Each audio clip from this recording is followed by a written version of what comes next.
Hello বন্ধুরা, এখন আমি বাংলাদেশের চরকি ব্যাপী রিলিজ হওয়া বাজি বলে ওয়েব সিরিজটা রিভিউ করতে চলেছি, যেখানে লিড রোলে আসলো তেশান খান, মনোজ প্রামাণিক, এছাড়া আরও অন্যান্য আর্টিস্টরা রয়েছে এই সিরিজের মধ্যে। টোটাল আছে 7টা এপিসোড এবং ডিউরেশন ওই 25 থেকে 30 মিনিট। তো যখন ওই সিরিজটা আমি দেখছি তখন একটা জিনিসই আমি ভাবছিলাম যে এটা হয়তো বাংলাদেশের ইনসাইড এজ হতে পারে বা কাইন্ড অফ ওই সাইডে যেতে পারে, বাট আলটিমেটলি কি সেটা হলো?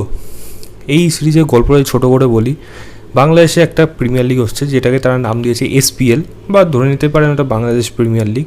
বাট ও জাঁকজমকপূর্ণ বা তার প্রিমিয়ামনেসের দিক থেকে আমার কোনো দিকে ওটা বাংলাদেশ প্রিমিয়ার লিগ মনে হচ্ছিল না, কারণ অনেক কিছু ছিল যেগুলো আমি পরে বলছি। সেখানে একটা উঠতি প্লেয়ার ছিল যে ভালো একটা ম্যাচে, ভালো ভাইটাল ম্যাচে সে ভালো স্কোর করে তার টিমকে জিতিয়ে দেয়, এবং সে ক্যারেক্টারটার নাম ছিল হলো তপু, এবং তার দাদার ভূমিকা রয়েছে এখানে মনোজ প্রামাণিক, তপু, যে একজন পুলিশ ইন্সপেক্টর, এবং তারও ক্রিকেট খেলার ইচ্ছা ছিল বাট কোনো কারণে হতে পারেনি। এবার তার ভাইয়ের মানে যে ভালো প্লেয়ার এখন, সে হঠাৎ করে একদিন তার মৃত্যু হয়ে যাচ্ছে, এবং মৃত্যুটা হতে গিয়ে এমন অনেক কিছু তথ্য বেরিয়ে আসছে যে ওটা স্বাভাবিক মৃত্যু মানে বলা যায়, সেটা কি সে সুইসাইড করেছে নাকি তাকে কেউ মার্ডার করা হয়েছে। এই সমস্ত ইনভেস্টিগেশন করতে গিয়ে কী কী নতুন তথ্য বেরিয়ে আসে, এবং বাংলা এই এসপিএল এই প্রিমিয়ার লিগটার মধ্যে কত আরও কিছু এরকম বিষ চারিদিকে ছড়িয়ে আছে, এবং সেখানে ক্রিকেটাররা কীভাবে বা উঠতি ক্রিকেটাররা কীভাবে সেখানে ভুক্তভোগী হচ্ছে, এমনকি নামকরা ক্রিকেটাররা তাদের কীভাবে প্রবলেমে পড়তে হচ্ছে, এবং তেশান খান সে একজন নামকরা ক্রিকেটার, তার ভূমিকাই বা কী এই গল্পের মধ্যে। এর থেকে বেশি জানতে হলে চরকি অ্যাপে গিয়ে এই সিরিজটা আপনাদের দেখতে হবে। দেখুন, এর মধ্যে কিছু যেমন ডেফিনেটলি এখানে ভালো দিক রয়েছে যেগুলো উঠে আসে, তবে এক্সপেকটেশন যদি বেশি রাখেন তাহলে আপনি কিন্তু রীতিমতো এই সিরিজটা থেকে হতাশই হবেন। প্রথম কথা যদি ভালো দিক আমি বলি, তেশান খানের কিছু জায়গার পারফরমেন্স আমার ভালো লেগেছে, মনোজ প্রামাণিকের কিছু জায়গার পারফরমেন্স আমার ভালো লেগেছে, তার ওয়াইফের ভূমিকায় যিনি রয়েছেন তার পারফরমেন্সও ভালো লেগেছে। এখানে উর্ষিয়া বলুন বা ছোটো ছোটো রোল যারা পেয়েছে তাদের পারফরমেন্স আমার এখানে ঠিকঠাক লেগেছে। এছাড়া যদি বলি, গল্পটার মধ্যে একটা সেই ভাইবস কিন্তু বা ক্রিকেট রিলেটেড কিন্তু ভাইবস এর মধ্যে রয়েছে, সেটা খুবই কম পরিমাণে, যদিও এটা একটা খারাপ দিকও বটে, কিন্তু গল্পের খাতিরে এবং গল্পের প্রয়োজনে এখানে একটা মানে কাইন্ড অফ সাসপেন্স তারা প্রথম থেকে ধরে রাখতে পেরেছিল, বা বলা যায় একটা দিক ধরে রাখতে পেরেছিল। তো সেটার দিক থেকে আমি বলবো কিছুটা হলেও সফল হয়েছে, এবং ক্লাইম্যাক্সও ওরকম সাদামাটা হয়ে গেছে, সেটা আমি পরে বলছি। বাট এর থেকে না বেশি এই গল্পের ব্যাপারে খুব একটা ভালো পজিটিভ দিক আমার কাছে অ্যাটলিস্ট আসেনি। প্রথম কথা হলো, সিরিজে দেখার শুরুর থেকেই আমি এখানে মানে ওদের অজস্র ভুল চোখের সামনে পড়ছিল। এক তো 116 রান বাকি, কমেন্ট্রি করছে সেখানে 86 রান বাকি, একটা প্লেয়ার 17 বলে 16 বা 16 বলে 17তে রান আউট হয়ে যাচ্ছে, সে যখন রান আউট হয়ে মানে প্যাভিলিয়নের দিকে ফিরছে তাকে দেখাচ্ছে সে 22 বলে 24 করেছে। মানে এরকম ভুল ভাল তিনি ভর্তি একেবারে, সেটা চোখের সামনে ধরা পড়ে। এটা তো জাস্ট দুটো বললাম, এরকম অনেক উল্টোপাল্টা জিনিস আছে, অনেক ভুলভ্রান্তি রয়েছে এই কাজটার মধ্যে, যেটার মনে হয় তারা একটু মানে পদক্ষেপ দিয়ে একটু যদি এগুলোকে করা হতো, মনে হয় সেটা আরও বেশি ভালো হতো। মনে হয় কি বলতে পারি যে এটা অ্যাটলিস্ট এইসব দিকে অ্যাটলিস্ট অডিয়েন্সের চোখ যেত না, যারা দেখতে পাবেন তারা বুঝতেই পারবেন যে এখানে ভুলভ্রান্তি হয়েছে। এরকম সিরিজে আরও অনেক জায়গায় আছে। এখানে একটা সিসিটিভির ফুটেজ আছে, সেই সিসিটিভি ফুটেজটাকে এমনভাবে এখানে দেখানো হচ্ছে যে কোনো ইনভেস্টিগেশন অফিসার সেইগুলোকে দেখে পুঙ্খানুপুঙ্খভাবে দেখতে হয়, তাকে তো সে প্রথমেই দেখে নিতে পারবে যে এর মধ্যে কী গণ্ডগোল আছে।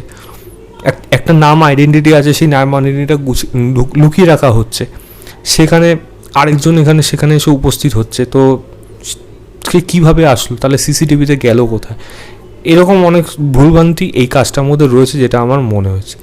দ্বিতীয় নেগেটিভ দিক হলো, এখানে আমি যে ইনসাইড এজ কথা বলছিলাম, ইনসাইড এজ এমন একটা সিরিজ হয়েছিল, আমরা পুরোপুরি জানি এটা আইপিএল থেকে অনুপ্রাণিত হয়ে করা, সেখানে সাথে এমন অনেক জিনিস আছে যেগুলো আমরা রিলেট করতে পারছিলাম, বা খেলা রিলেটেড এমন অনেক জিনিস ছিল, সেগুলোর মধ্যে অনেক কিছু ইনফরমেশন ছিল যেগুলো হয়তো আমরা ঘরে বসে জানতে পারি না, যারা যুক্ত থাকে তারা জানতে পারে। প্লাস এরকম এই যে প্লেয়ার স্কাউটিং হোক বা প্লেয়ার মানে কীভাবে তাদের পয়সা খাওয়ানো হচ্ছে, এই জিনিসগুলোকে যেইভাবে ওখানে দেখানো হয়েছিল, এই গল্পের মধ্যে সেই সমস্ত দিক দেখানোই হয়নি, ওদিকে যায়নি রীতিমতো, মানে কোনো প্রয়োজনই তারা মনে করেনি সেগুলো আসুক। তাহলে এই যে লিগ রিলেটেড যেই গল্পটা হচ্ছে এখানে, সেই লিগটার গুরুত্বপূর্ণ জায়গা বা লিগের প্লেয়ারদের গুরুত্বপূর্ণ জায়গাটা কী, সেইগুলো নিয়ে এখানে খুব একটা ভালো আলোচনা করা হয়নি। আমার মনে হয় সেগুলো করলে অনেক বেশি বেটার হতো।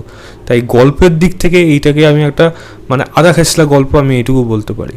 সিমিলারলি এর ক্লাইম্যাক্স যেরকমভাবে এটা শেষ করা হয়েছে, সেখানে যেভাবে ঘটনাটা আসলো, আমি বলবো শুরুর থেকে গল্পটা লুকিয়ে রাখতে রাখতে কিছুটা জিনিস তারা লুকিয়ে রাখতে সক্ষম হয়েছিল, কিন্তু সেটা যখন আসলো আলটিমেটলি সেটা কোনো কিন্তু কিক বা শক দিতে পারলো না। এমন কিছু এই ঘটনার জন্য এতক্ষণ ধরে আমরা ওয়েট করে করে দেখলাম। আমার মনে হয় সেখানে আরও সাসপেন্স আরও ভালো হলে আরও বেশি বেটার হতো। প্লাস মনোজ প্রামাণিকের পার্সোনাল একটা দিক আছে, সেই দিকটা খুব একটা তার আর তার ওয়াইফের মধ্যে একটা ব্যাপার রয়েছে, কিন্তু সেই জিনিসটা এখানে গল্পের মধ্যে কোথাও উঠে আসলো না। তাই তার ক্রাইসিসটা আমরা ভালোভাবে বুঝে উঠতে পারলাম না। সিমিলারলি তাহসান খানের একটা জায়গা রয়েছে, সেখানে তার ক্যারেক্টারটা সে হয়তো কিছু জায়গায় সে ভালো পারফর্ম করেছে, কিন্তু তার ক্যারেক্টারটা অদ্ভুত টাইপের।